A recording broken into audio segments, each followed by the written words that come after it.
أعوذ بالله من الشيطان الرجيم بسم الله الرحمن الرحيم إنا جعلناه قرآنا عربيا لعلكم تعقلون ربنا تقبل منا إنك أنت السميع العليم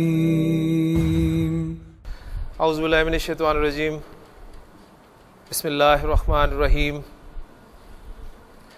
الم یأن للذین آمنوا ان تخشع قلوبهم لذکر اللہ وما نزل من الحق ولا يكونوا كالذين اوتوا الكتاب من قبل فطال عليهم الامد فقست قلوبهم وكثير منهم فاسقون صدق اللہ العظیم رب اشرح لی صدری ویسر لی امری واحلل عقدۃ من لسانی یفقہوا قولی آمین یا رب العالمین۔ سورۃ الحدید کی آیت نمبر 16 میں نے آپ کے سامنے تلاوت کی ہے، اور اس سے پہلے ہم سورۃ الحدید کی 15 آیات مکمل کر چکے ہیں۔ پچھلے لیکچر میں نے آپ کو خاص طور پہ کہا تھا کہ انشاءاللہ تعالیٰ اگلے لیکچر میں میں آپ کے سامنے جملے کو تفصیل سے بیان کروں گا، کیونکہ جملے کی ایک حیثیت ہے عربی زبان میں، اور میں اکثر آپ سے یہ بات کرتا رہا ہوں کہ قرآن مجید کی کوئی بھی آیت آپ دیکھیں گے تو آپ کے سامنے ایک مکمل جملے کے طور پہ آئے گی، وہ یا تو جملہ اسمیہ ہوگی یا جملہ فعلیہ ہوگی، لیکن جملے کو ذرا مزید ہم تفصیل سے پڑھیں گے آج کے لیکچر میں، اور پھر آپ دیکھیں گے کہ انشاءاللہ تعالیٰ اس تفصیل کے بعد آپ کو ان آیات کو پڑھنے کا اور ہی لطف آئے گا، اور ہی مزہ آئے گا، اور آپ کو ایک خاص فہم حاصل ہوگا انشاءاللہ تعالیٰ قرآن مجید کی ان آیات کو سمجھنے کا۔ تو سب سے پہلے ہم جملے کی مختلف انداز سے کی گئی تقسیم کی طرف چلتے ہیں، پھر انشاءاللہ تعالیٰ اس آیت کو تفصیل سے دیکھیں گے۔ سب سے پہلی بات نوٹ کریں کہ جملے کی تقسیم جو ہے وہ مختلف اعتبارات سے مختلف انداز میں کی گئی ہے۔ ایک تقسیم جملے کی لفظی ترکیب یا ترتیب کے اعتبار سے ہے۔ لفظی ترکیب یا ترتیب کے اعتبار سے جملے کی 4 اقسام کی گئی ہیں۔ نمبر 1، جملہ اسمیہ۔ آپ لوگ واقف ہیں جملہ اسمیہ سے؟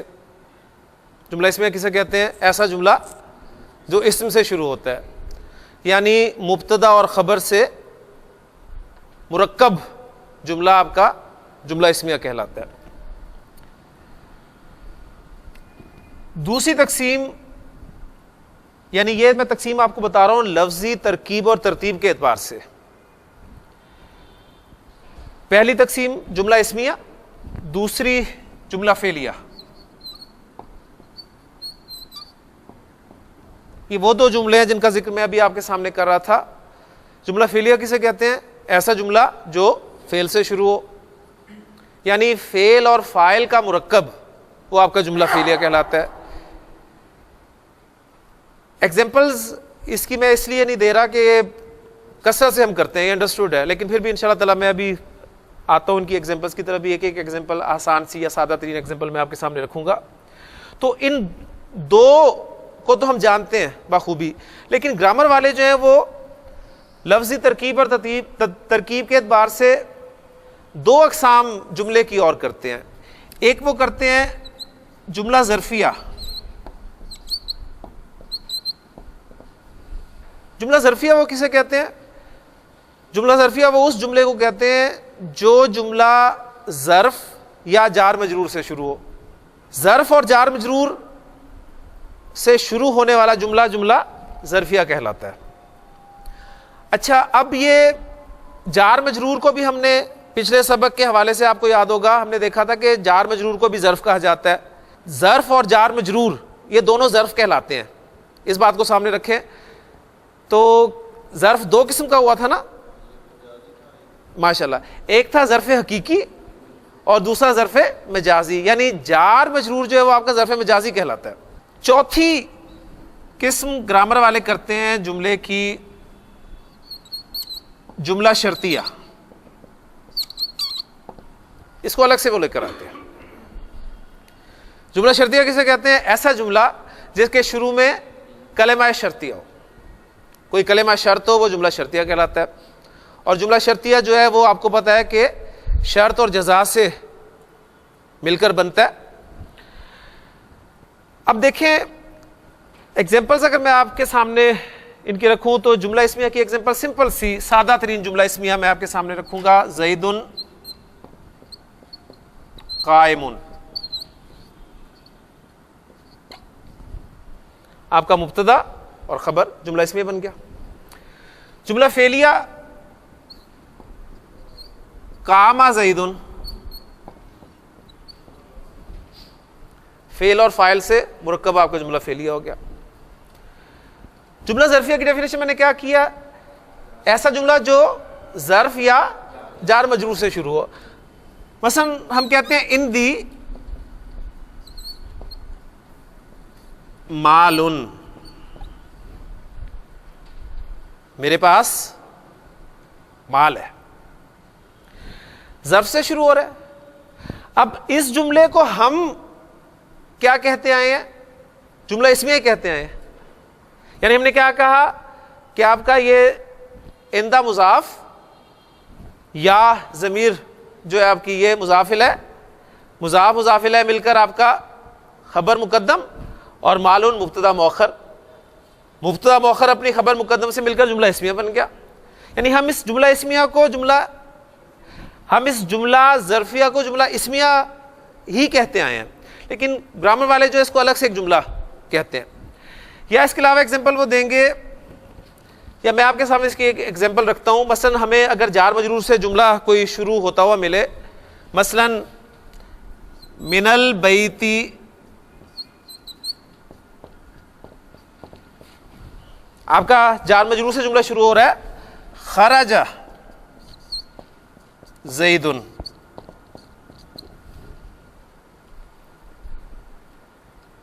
من البیتی خرج زید, جار مجرور جملہ شروع ہو رہا ہے, خرج آپ کا فعل اور زیدن اس کا فاعل. اب جار مجرور متعلق خرج فعل کے لیکن مقدم ہو گیا, ہم اس جملے کو کیا کہیں گے؟ جملہ فعلیہ. صحیح ہے. تو گرامر والے جملہ ظرفیہ کو ایک الگ قسم مانتے ہیں, لیکن اصل میں اگر ہم غور کریں تو یہ جملہ ظرفیہ در حقیقت جملہ اسمیہ یا جملہ فعلیہ ہی ہے. جملہ شرطیہ, اس کی ایگزامپل ہم نے ڈیفینیشن کیا ایسا جملہ جس کے شروع میں کلمہ شرط ہو, اور کلمہ شرط آپ کو پتہ ہے کون کون سے ہیں. ان ہے آپ کا, اسماء شرط ہیں کافی سارے, پھر کچھ اور الفاظ بھی ہیں, اذا جیسے ہو گیا, کلما وغیرہ وغیرہ. ان تضربنی,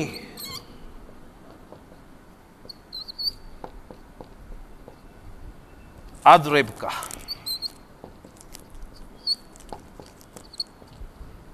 اگر تو مجھے مارے گا تو میں تجھے ماروں گا.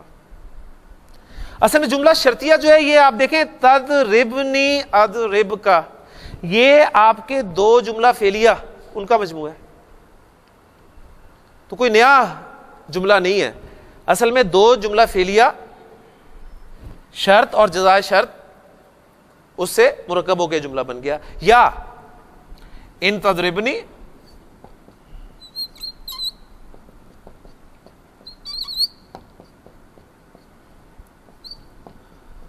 فانا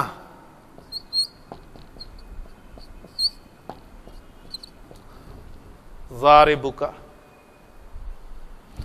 جملہ شرطیہ پہلا جز جو شرط ہے وہ جملہ فعلیہ, اور دوسرا جز جو جواب شرط یا جزا ہے وہ آپ کا جملہ اسمیہ. تو آپ کا جملہ شرطیہ اصل میں ہے کیا؟ دو جملہ فعلیہ یا ایک جملہ اسمیہ, ایک جملہ فعلیہ اور دوسرے جملہ اسمیہ کا مرکب. تو یہ ایک تقسیم کی گئی ہے جملے کی لفظی ترکیب اور ترتیب کے اعتبار سے. ٹھیک ہے, 4 اقسام آپ کو ملیں گی گرامر کی کتابوں میں, لیکن اگر غور سے دیکھا جائے, ان جملوں پر غور کیا جائے, تو یہ در حقیقت 4 نہیں بلکہ 2 اقسام ہی ہیں, جملہ اسمیہ اور جملہ فعلیہ. اور وہ جو بات میں بھی آپ سے کہہ کے ہٹاؤں کہ قرآن مجید کی کوئی بھی آیت آپ کے سامنے آئے گی تو وہ آپ کا یا تو جملہ اسمیہ ہوگی یا پھر جملہ فعلیہ ہوگی. دوسری تقسیم جو جملے کی گئی ہے وہ اس کے معنی اور مفہوم کے اعتبار سے ہے. اس اعتبار سے جملے کی تقسیم 2 طرح سے کی گئی ہے. ایک ہے جملہ خبریہ, ایسا جملہ جس میں کوئی خبر دی جائے, اسے جملہ خبریہ کہا جاتا ہے. اور گرامر کی کتابوں میں آپ کو اس جملے کی جو ڈیفینیشن ہے وہ کچھ اس انداز میں ملے گی کہ یہ ایسا جملہ ہوتا ہے جس کے کہنے والے کو سچا یا جھوٹا کہا جا سکے, اسے جملہ خبریہ کہتے ہیں. تو یہ ذرا تھوڑی سی مشکل ہو جاتی ہے ہمارے لیے کہ سچا یا جھوٹا کہا جا سکے. تو سمپل اس کی ڈیفینیشن یہ ہے کہ یہ جملہ خبریہ ایسا جملہ ہوتا ہے جس میں کوئی خبر دی جاتی ہے, کسی واقعے کی اطلاع ہوتی ہے. اور دوسری قسم جو ہے وہ ہوتی ہے جملہ انشائیہ.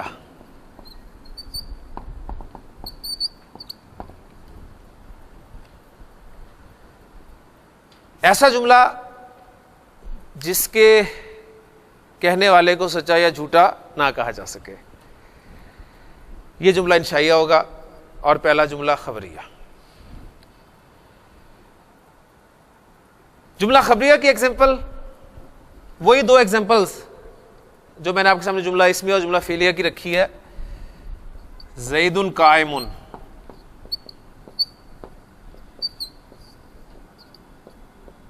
آپ دیکھ رہے ہیں ایک ایسا جملہ ہے جس میں آپ کو ایک خبر دی جا رہی ہے کہ زید کھڑا ہے. زید آپ کا مبتدا, قائم آپ کی خبر. مبتدا اپنی خبر سے مل کر جملہ اسمیہ خبریہ ہوا. دوسری ایگزامپل, قام زید, قام فعل, زید فاعل. فعل اپنے فاعل سے مل کر جملہ فعلیہ خبریہ ہوا. جملہ انشائیہ کسے کہتے ہیں؟ ڈیفینیشن آپ کے سامنے آ گئی. جملہ انشائیہ کی 10 اقسام میں آگے. یہ ایک اہم بہرحال ٹاپک ہمارا یہاں پر شروع ہو جائے گا. جملہ خبریہ سمپل آپ کے سامنے آ گیا. جملہ انشائیہ جو ہے اس کی آگے 10 اقسام ہے. پہلی قسم ہے امر. مثلا آپ کہتے ہیں اقیم الصلاۃ, نماز قائم کرو. اقیمو آپ کا فعل, کون سا فعل ہے؟ فعل امر. اس میں فاعل کون ہے؟ انتم, یعنی واؤ اس کا فاعل ہو گیا, اور الصلاۃ مفعول ہو گیا. فعل اپنے فاعل اور مفعول سے مل کر جملہ فعلیہ انشائیہ ہوا. ٹھیک ہے, یعنی اب یہ خبر نہیں دے رہے آپ. اگر ہوتا یقیمون الصلاۃ, وہ نماز قائم کرتے ہیں, تو یہ خبر ہو گئی. یہ اقیم الصلاۃ, تم نماز قائم کرو, یہ آپ کا جملہ فعلیہ انشائیہ ہوا. تو ایک قسم امر کی ہو گئی. دوسری قسم جو ہے وہ نہیں. مثلا قرآن مجید کی ایگزامپل ہے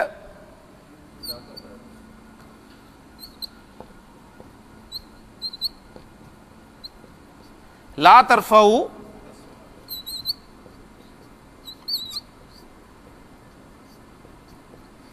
اصواتکم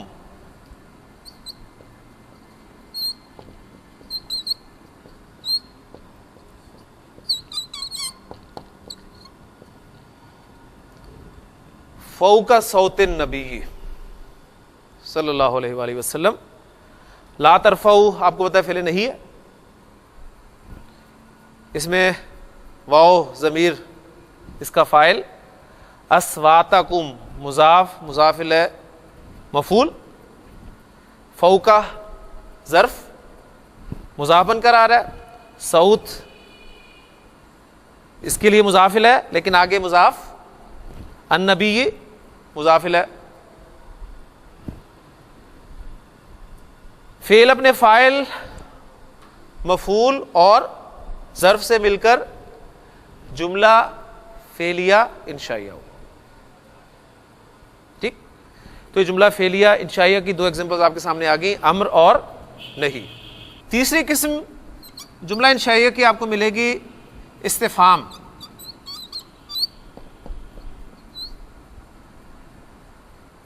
جیسے قرآن مجید میں ہے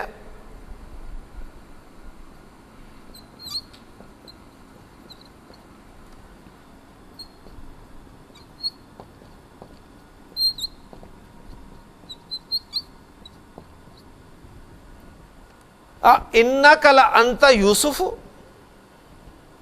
جو یوسف کے الفاظ ہے، کیا تم ہی یوسف ہو؟ یہ استفہام ہے. انا آپ کا حرف استفہام، انا حروف مشبہ بالفعل میں سے ہے، کہا ضمیر منصوب متصل، انا کا اسم، لام تاکید والا یعنی یہ وہی لام مزاحلہ کا، انتا یہ ضمیر فصل، ٹھیک، یوسف اس انا کی خبر. یہ آپ کا جملہ اسمیہ بنا، لیکن ہم اسے اب کیا کہیں گے؟ یہ آپ کا جملہ انشائی ہے. چوتھی قسم آپ کو ملے گی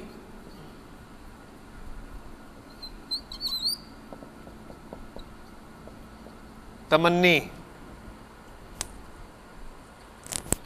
اس کی ایگزامپل قرآن مجید میں آپ کو ملے گی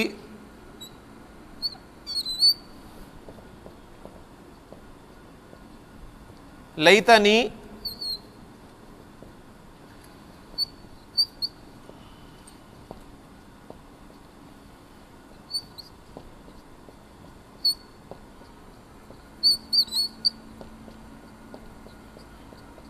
لم اتخذ فلانا خلیلا،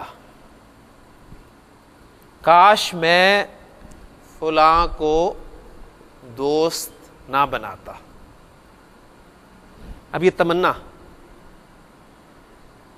تو یہ بھی آپ کا جملہ انشائیہ کہلائے گا. لیتا آپ کو پتہ ہے کن میں سے ہے؟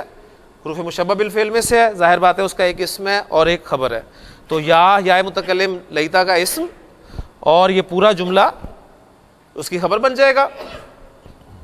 لم اتخذ فعل آپ کا خف ہوا لم کی وجہ سے، فعل مضارع.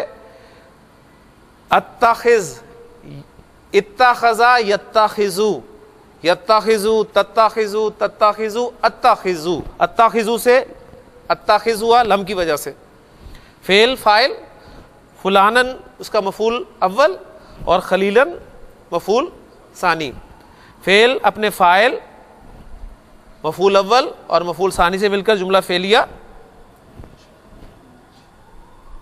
کیا خبریہ ہو کر، کیونکہ یہ سمپل منفی جملہ ہے نا، یہ جملہ فعلیہ خبریہ ہو کر لیتا کی خبر، لیتا اپنے اسم اور خبر سے مل کر جملہ آپ کا اسمیہ اور انشائیہ ہو. اب یہ خبریہ پورا جملہ خبریہ نہیں ہوگا، ذہن میں رکھیے گا. ٹھیک ہے، تو یہ بات آپ نے جو ہے سامنے رکھنی ہے. پانچویں قسم جملے کی آپ کو ملے گی جملہ انشائیہ کی، وہ ہوگی ترجی.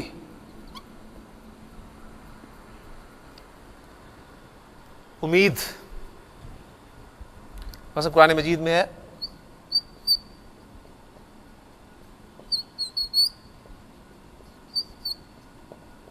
لعل الساعۃ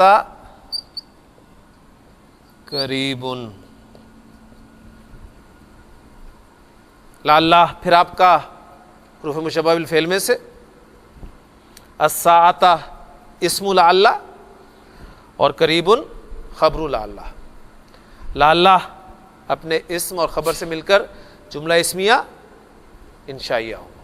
ذرا دوہرا لیں ایک مرتبہ، امر، نہیں، استفہام، تمنی، ترجی.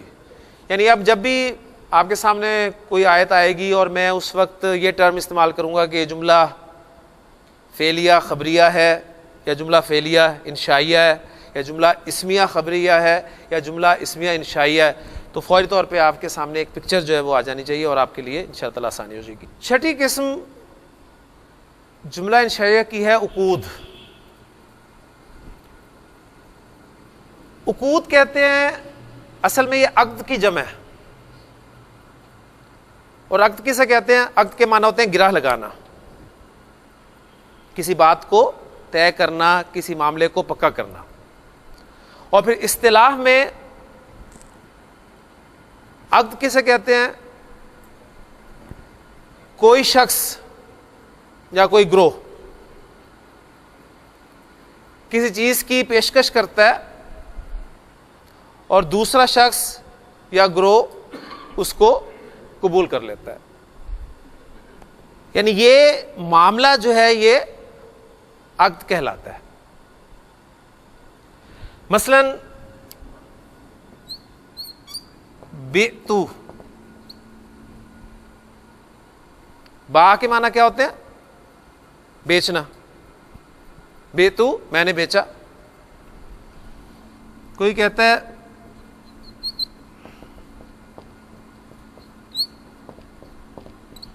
اشتریتو میں نے خریدا.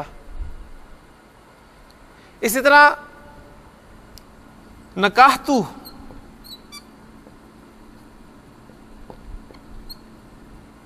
میں نے نکاح کیا. قبلتو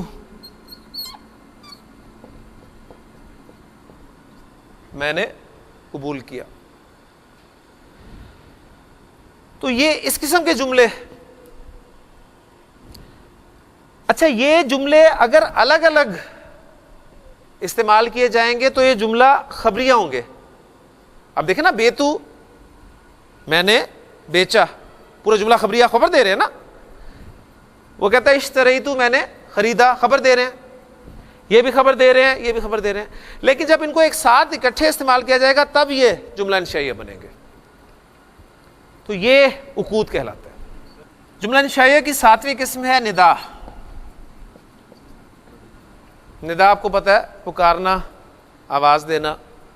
قرآن مجید میں اس کی ایگزامپل ہے یا یحییٰ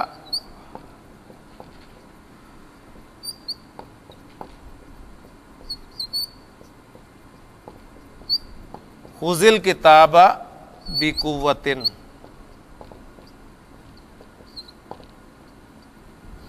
اے یحییٰ کتاب کو مضبوطی سے، قوت سے پکڑ لے. آپ کا یا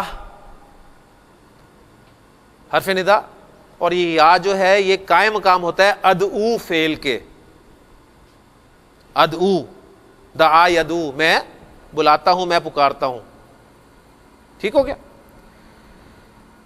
یحییٰ آپ کا منادا، خذ فعل امر، الکتاب مفعول، اور بقوۃ جار مجرور متعلق خذ کے. ٹھیک ہے. تو اس طریقے سے اب یہ آپ کا جملہ جو ہے پورا آپ کا جملہ فعلیہ، ویسے جملہ فعلیہ بنے گا لیکن ہم اسے اینڈ جو رزلٹ کریں گے وہ جملہ فعلیہ انشائیہ ہوگا. 8ویں قسم جو ہے جملہ انشائیہ کی وہ ہے عرض. عرض کی ایگزامپل میں نے آپ کو پہلے بھی دی تھی ان لیکچرز میں کہ الا تسکنو معی، آپ میرے ساتھ نہیں رہتے. یعنی عرض آپ کر رہے ہیں، درخواست کر رہے ہیں کہ آپ میرے ساتھ رہیں. فأخدمک، تو میں آپ کی خدمت کروں گا. یہ بھی آپ کا جملہ جو ہے جس میں عرض پائی جائے، یہ بھی آپ کا جملہ انشائیہ کہلاتا ہے. جملہ انشائیہ کی 9ویں قسم جو ہے وہ ہے قسم. بہت ساری ایگزامپلز آپ کے سامنے ہوں گی، اس میں سے موٹی ایگزامپل میں آپ کے سامنے رکھ رہا ہوں. سورۃ العصر کی، والعصر ان الانسان لفی خسر.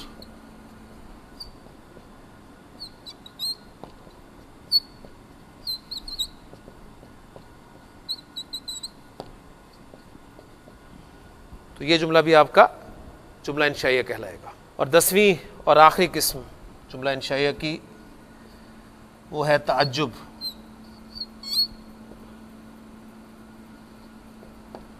قرآن مجید میں الفاظ ہیں سورہ عبس کے غالباً قتل الانسان ما اکفرہ،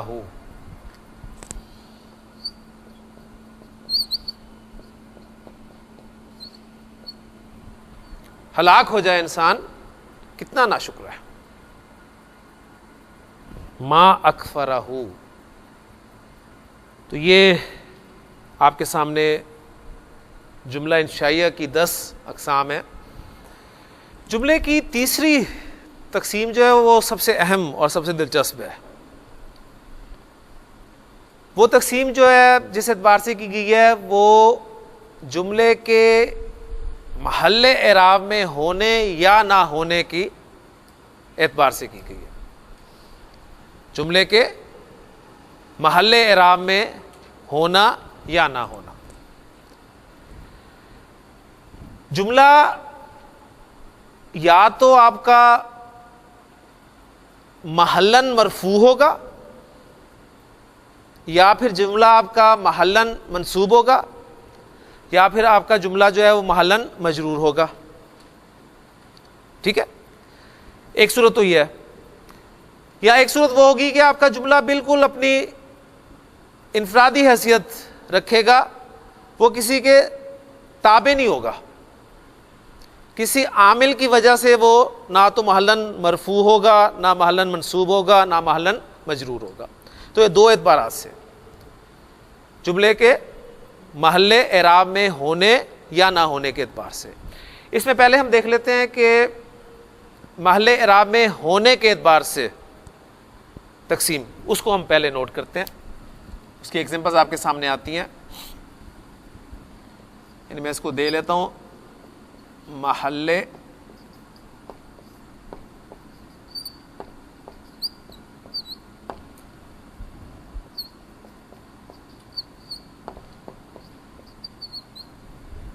اعراب میں ہونے کے اعتبار سے.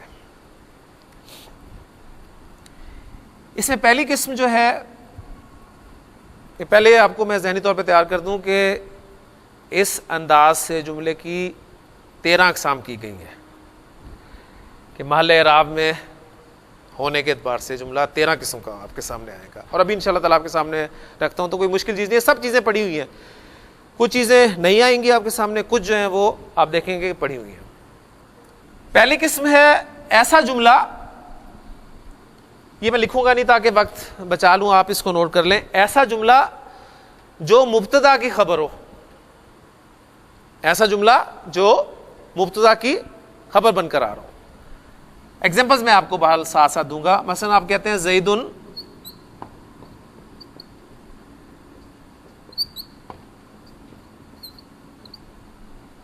ابوہ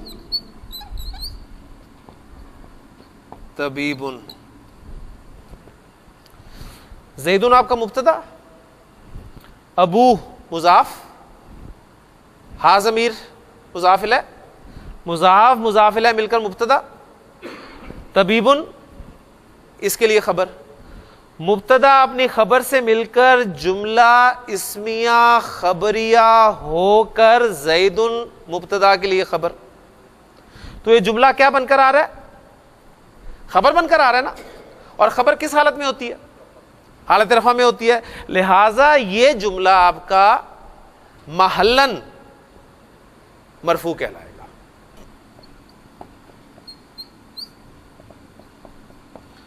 زینب لہا اخن واحد. زینب آپ کا مبتدا، لہا جار مجرور، خبر مقدم، اخن موصوف، واحد اس کی صفت، موصوف صفت مل کر مبتدا مؤخر. مبتدا مؤخر اپنی خبر مقدم سے مل کر جملہ اسمیہ خبریہ ہو کر زینب مبتدا کے لیے خبر. تو اب یہ پورا جملہ اسمی آپ کا خبر بن کر آ رہا ہے اور خبر حالت رفع میں ہوتی ہے، لہٰذا ہم کہیں گے کہ جملہ آپ کا محلن مرفوع ہے۔ ایک ایگزامپل اور رکھ لیتے ہیں صاحب،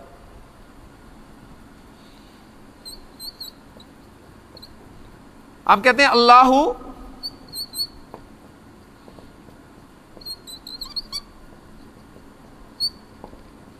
خلق السماوات والارض،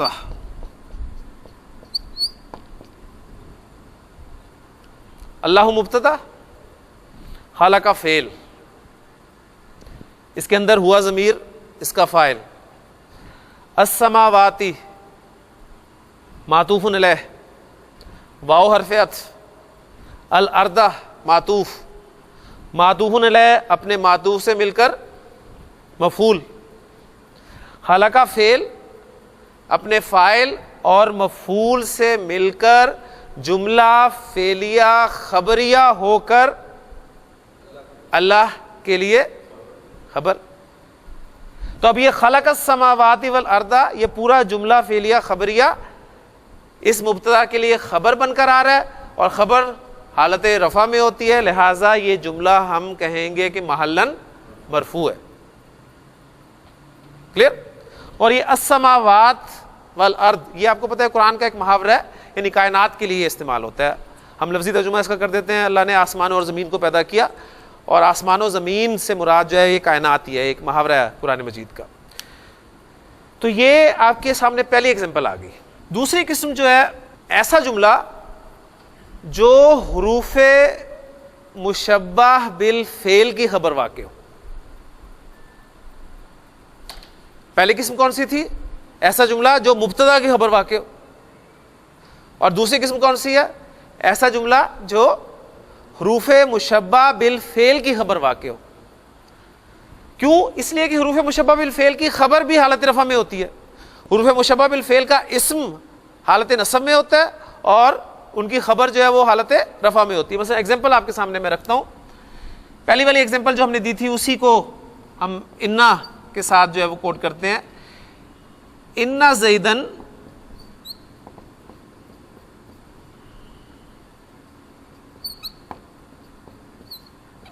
ابوہ طبیبن۔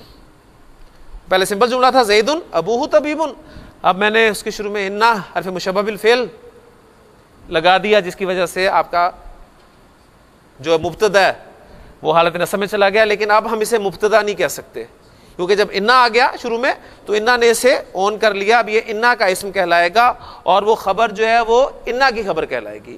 تو دیکھیں باقی سب وہی ہے، زیدن اسم انا اور ابوہ طبیبن خبر انا، اور یہ پورا جملہ جو ہے یہ بھی آپ کا محلن مرفوع ہے، اس لیے کہ حروف مشبہ بالفعل کی خبر مرفوع ہوتی ہے، حالت رفع میں ہوتی ہے، اس کا اسم تو حالت نصب میں ہوتا ہے لیکن خبر حالت رفع میں ہوتی ہے۔ اسی طرح آپ اور حروف مشبہ بالفعل جو ہے وہ استعمال کر کے کوئی جملہ بنا سکتے ہیں۔ مثلا آپ کہیں لیتنی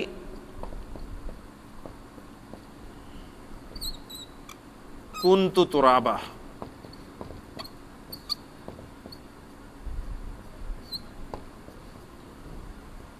لیتا حرف از حروف مشبہ بالفعل، نون نون وقایا، یا متکلم، اسم لیتا، کنتو کانا فعل، تون ضمیر اس کا فاعل یعنی انا،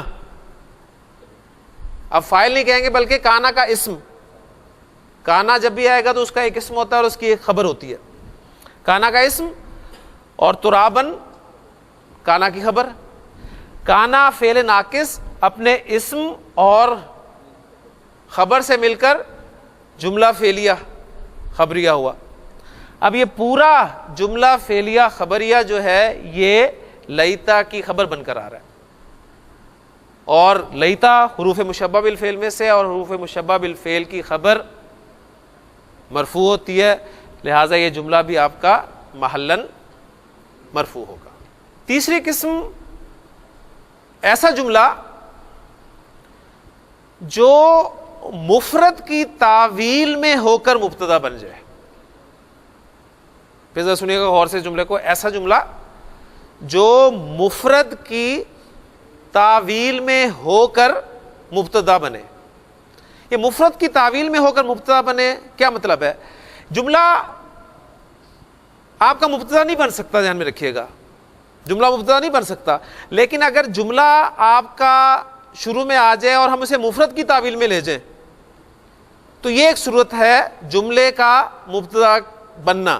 بس ایگزامپل دیتا ہوں تو بات کلیئر ہو جائے گی۔ قرآن مجید میں ہے ان تصوموا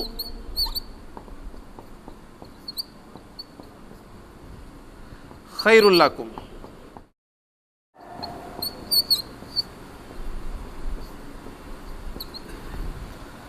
اب دیکھیں ان آپ کا کیا ہے؟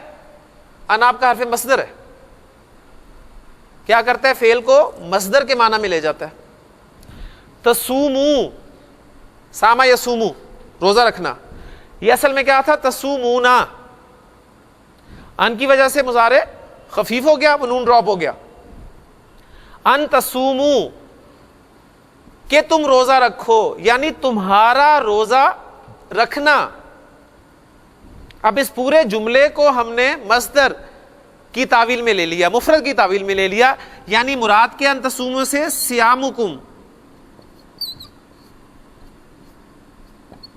صیامکم تمہارا روزہ رکھنا، یہ مبتدا بن گیا ہمارا۔ خیر لکم تمہارے لیے بہتر ہے۔ تو یہ آپ کا ان تصوموا یہ جملہ ہے، ٹھیک ہے، لیکن مفرد کی تعویل میں ہم نے اسے کر دیا، تو اس اعتبار سے اب مبتدا آپ کو پتہ ہے کس حالت میں ہوتا ہے؟ رابی حالت میں، حالت رفع میں ہوتا ہے، لہٰذا یہ آپ کا محلن مرفوع ہے، محلن مرفوع ہے۔ اس طرح کی ایک ایگزامپل بڑی خصوص میں نے ایگزامپل کسی کتاب میں پڑھی تھی، وہ بھی آپ کے ساتھ شیئر کر لوں۔ وہ ایگزامپل کچھ اس طرح تھی، تسمع بالمعید خیر من ان تراہ۔ ابھی جملہ دیکھیں ذرا غور کریں، تسمع، سمع یسمع سننا، تسمع تو سنتا ہے، بالمعیدی معیدی کو، یہ پورا جملہ یہ اصل میں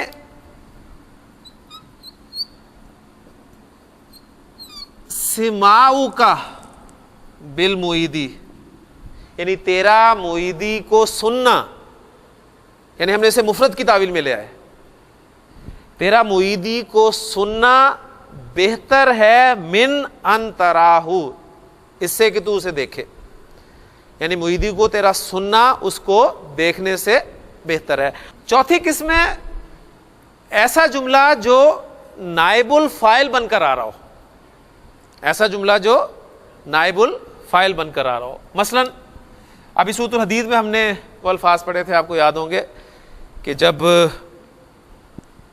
منافق مرد اور عورتیں مومنوں سے کہیں گی یوم یقول المنافقون والمنافقات للذین آمنوا انظرونا نقتبس من نورکم،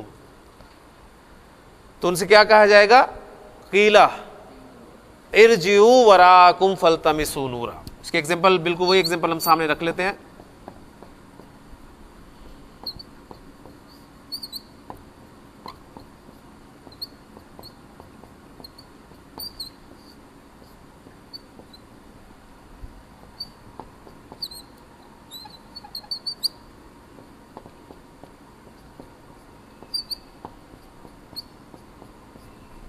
قیل ارجعوا وراءکم فالتمسوا نورا، قیل آپ کا فعل مجہول کہا جائے گا، کیا کہا جائے گا؟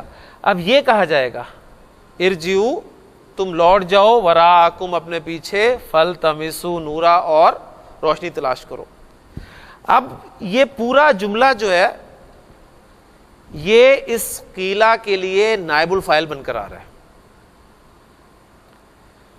نائب الفاعل کیسے بن رہا ہے؟ نائب الفاعل کون بنتا ہے؟ نائب الفاعل مفعول بنتا ہے نا، یعنی آپ کا فعل معروف میں جو مفعول ہوتا ہے وہ فعل مجہول میں نائب الفاعل بن جاتا ہے.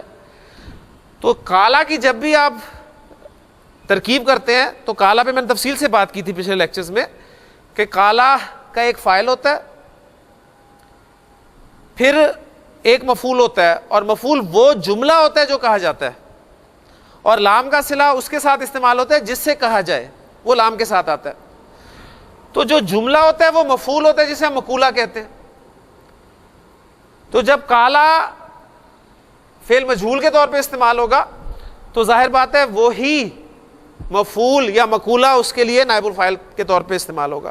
تو یہ پورا جملہ جو ہے یہ اس کے لیے نائب الفاعل بن کر استعمال ہوا ہے, اور یہ جملہ بھی محلاً مرفوع ہوتا ہے. کیوں؟ اس لیے کہ آپ کا نائب الفاعل بھی مرفوع ہوتا ہے, حالت رفع میں ہوتا ہے. پانچویں قسم ایسا جملہ جو ما یا لا, ما یا لا مشابہ بھی لیسا کی خبر ہو.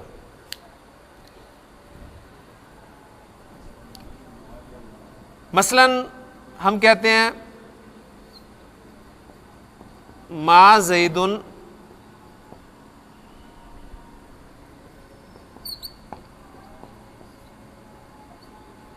ابوہ قائم.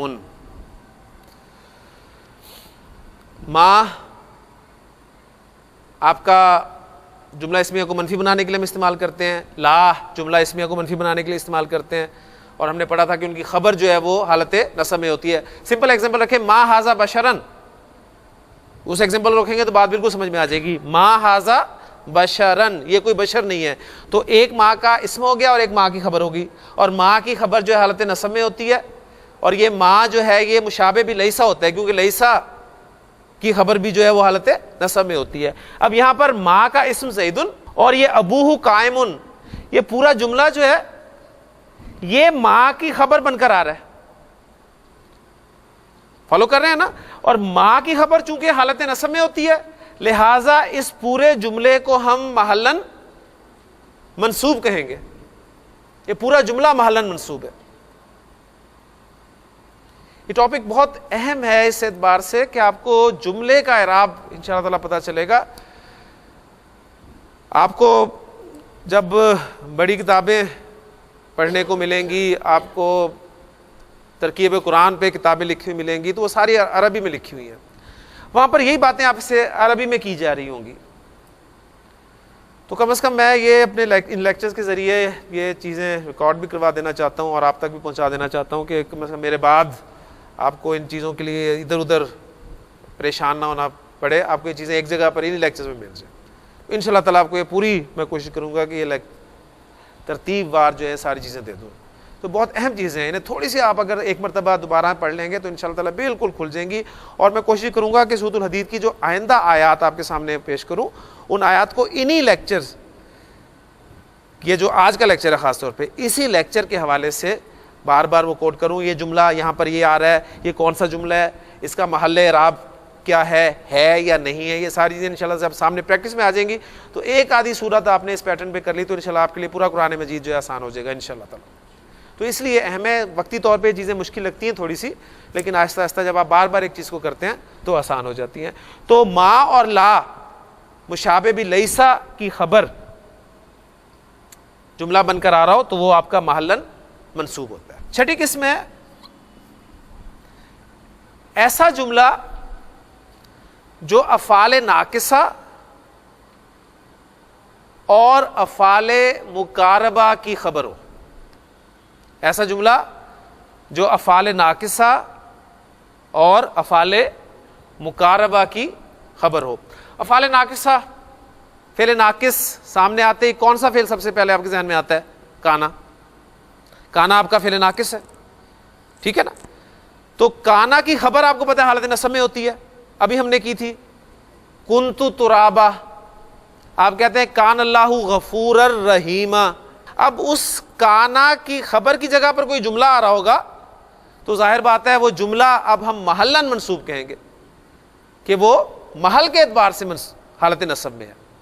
جملہ اپنی اوریجنل شکل میں رہے گا یعنی اس کا ایک مبتدا ہے، خبر ہے، یا اگر جملہ فعلیہ ہے تو اس کا پہلے فعل آ رہا ہے، پھر اس کا فاعل آ رہا ہے، وہ اس کی اپنی اوریجنل شکل ہوگی، لیکن اس پورے جملے کو ہم ایک یونٹ کی حیثیت سے محلن مرفوع کہیں گے یا محلن منصوب کہیں گے یا پھر محلن مجرور کہیں گے. یہ چیزیں مرفوع الحمدللہ ہم نے پڑھ لی ہیں، تو منصوب کا تذکرہ آپ کے سامنے ہے. تو چھٹی قسم میں نے کون سی بتائی آپ کو؟ ایسا جملہ جو افعال ناقصہ اور افعال مقاربہ کی خبر ہو. مثلا اس کی ایگزامپل دیکھیں، سمپل سی ایگزامپل رکھ لیتے ہیں.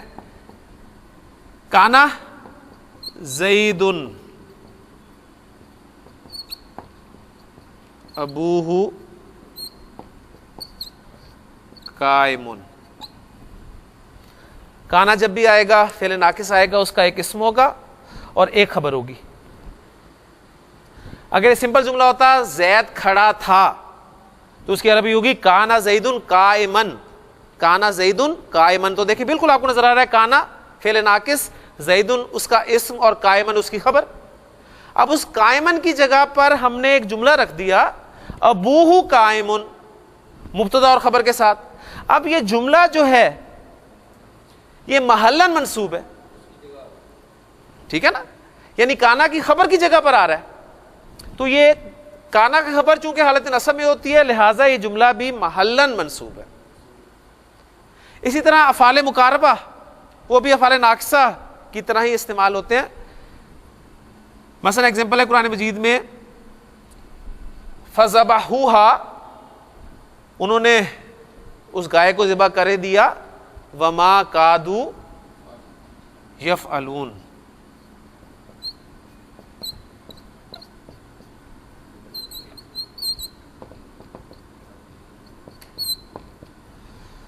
کادہ یہ افعال مقاربہ میں سے ہے. کادو جمع کا صیغہ ہے،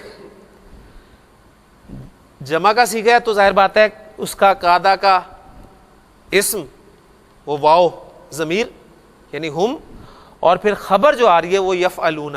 اب یفعلون کیا ہے؟ یہ جملہ فعلیہ ہے پورا آپ کا، یہ جملہ فعلیہ ہے، اور یہ جملہ فعلیہ جو ہے یہ محلن آپ کا منصوب ہے. یہ محلن منصوب ہے اس لیے کہ افعال مقاربہ کی خبر بھی منصوب ہوتی ہے. اور یہ آپ کے ذہن میں ہمیشہ ہونا چاہیے کہ افعال مقاربہ کی خبر جو ہے وہ ہمیشہ فعل مضارع استعمال ہوتی ہے.